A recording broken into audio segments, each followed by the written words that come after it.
Praise lord. దేవాతి దేవునికి వందనాలు. ప్రభు నామమున మీ అందరికీ నా ప్రత్యేకమైన వందనాలు, శుభాలు తెలియజేస్తున్నాను. ఈ దినము కొరకు ఏర్పాటు చేయబడిన దేవుని వాగ్దానము మత్తయి సువార్త 21వ అధ్యాయము 22వ వచనము.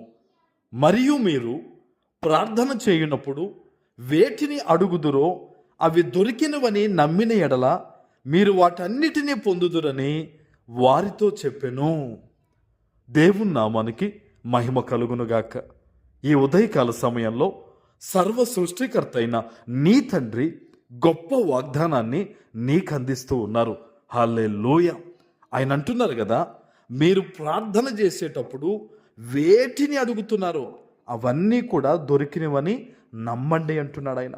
ఈరోజు ఈ వాగ్దానం వినేవారిలో చాలామంది దేవుని వాగ్దానాన్ని అయితే వింటూ ఉన్నారు, ప్రార్థన అయితే చేస్తూ ఉన్నారు. కానీ వారు ఏంటంటే, మేము అడిగింది దేవుడు మాకు ఇస్తాడా లేదా అన్న సంకోచము, ఆలోచనలో పడిపోయి అవిశ్వాసంలో దిగజారిపోతున్నారు.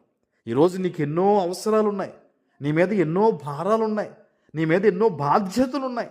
నీ జీవితం ఏమైపోతుందన్న కొన్ని భయాలు కూడా నేను వెంటాడుతూ ఉన్నాయి. అందుకనే దేవుడు నీతో మాట్లాడుతున్నాడు. నీ జీవితము, నీ అవసరతలు, నీ పరిస్థితులు అన్నీ నువ్వు దేవుని దగ్గర ప్రార్థన చేసేటప్పుడు ఆయన నీకు జవాబిచ్చాడని దేవుడు నమ్మమని నేను చెప్తూ ఉన్నాడు.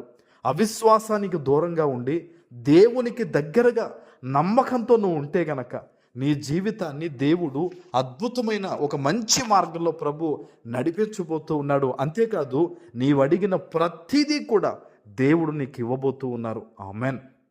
అందుకని ఆయన అంటూ ఉన్నారు, వేటిని అడుగుతున్నారు అని. కొన్ని అంటేనే అడగండి, ఆ కొన్ని నెరవేరుతాయని దేవుడు అనలేదండి. నువ్వు ఇదేది అడుగుతావో అవన్నీ కూడా దొరికినవని నమ్మమంటున్నాడు. ఈరోజు బహుశా నీ యొక్క పరిస్థితిని బట్టి నువ్వు ప్రార్థన చేసే కొన్ని విషయాలు జరుగుతాయని నువ్వు నమ్మలేకపోతున్నావు. నీ జీవితంలో ఉన్న కొన్ని సమస్యలను బట్టి, కొన్ని అవసరాలను బట్టి అసలు ఇది జరుగుద్దా అని నీ యొక్క మనసు కూడా కొన్నిసార్లు నమ్మని పరిస్థితి. నిన్ను చూచిన దేవుడు, నీ హృదయాన్ని ఎరిగిన దేవుడు ఈ దినం నీతో మాట్లాడుతున్నాడు. వేటిని అడుగుతున్నావో ప్రార్థనలో దేవుడే చెప్తున్నాడు. దేవుడు అది నీకు ఇచ్చాడని నమ్మమంటున్నాడు ఆయన. ఆమెన్. నమ్మి ప్రార్థన చేయి. దేవుని మీద విశ్వాసంతో నువ్వు ప్రార్థన చేస్తే ప్రభు చెప్తున్నారు, నమ్మిన ఎడల మీరు వాటన్నిటినీ కూడా పొందుకుంటారు. హల్లెలూయా, హల్లెలూయా. ఎప్పుడు నిరాశ చెందొద్దు. నువ్వు దేవుని దగ్గరికి వచ్చిన తర్వాత దేవునితో ఉంటూ ఉన్నప్పుడు నువ్వెంత మాత్రం కూడా నిరాశ చెందొద్దు. ఆయన నీకు ఇస్తాడు అంతే. ఇది దేవుని మాట. ఇది అపవాది ఏం చెప్తాడు, నువ్వు పాపం చేసావు, నువ్వు తప్పు చేసావు, నీకు అర్హత లేదు, ఇది నీ శక్తికి మించింది, ఇది నీ స్థాయికి మించింది, ఇది నీ వల్ల కాదు అని ఇలాంటి నిన్ను వెనక్కిలాగే ప్రయత్నాలు చేస్తూ మాట్లాడతాడు. కానీ దేవుడు ఈరోజు నీతో మాట్లాడుతున్నాడు. ఈ వాగ్దానం ద్వారా నీ తండ్రి నీతో మాట్లాడుతున్నాడు. నువ్వు అడిగినవన్నీ కూడా దేవుడు నీకు ఇవ్వబోతున్నారు. ఆమెన్. నువ్వు ఫైనాన్షియల్గా స్థిరపరచమని అడుగుతున్నావా? నీ బిడ్డల కోసం అడుగుతున్నావా? ఇంటి కోసం అడుగుతున్నావా? దేని కోసం నువ్వు అడుగుతున్నావో నువ్వు ఒకటే గుర్తుపెట్టుకో, నేను నా దేవునితోనే ఉంటాను, నా బాధలన్నీ ఆయనకే చెప్పుకుంటాను. ఇదిగో దేవుడు ఈరోజు నాకు వాగ్దానం ఇచ్చాడు, నన్ను విశ్వాసంతో అడగమన్నాడు, నేను అడిగినవన్నీ ఆయన ఇస్తానన్నాడన్న ఒక నమ్మకం నీలో ఉంచుకొని నువ్వు ప్రార్థన చేయి.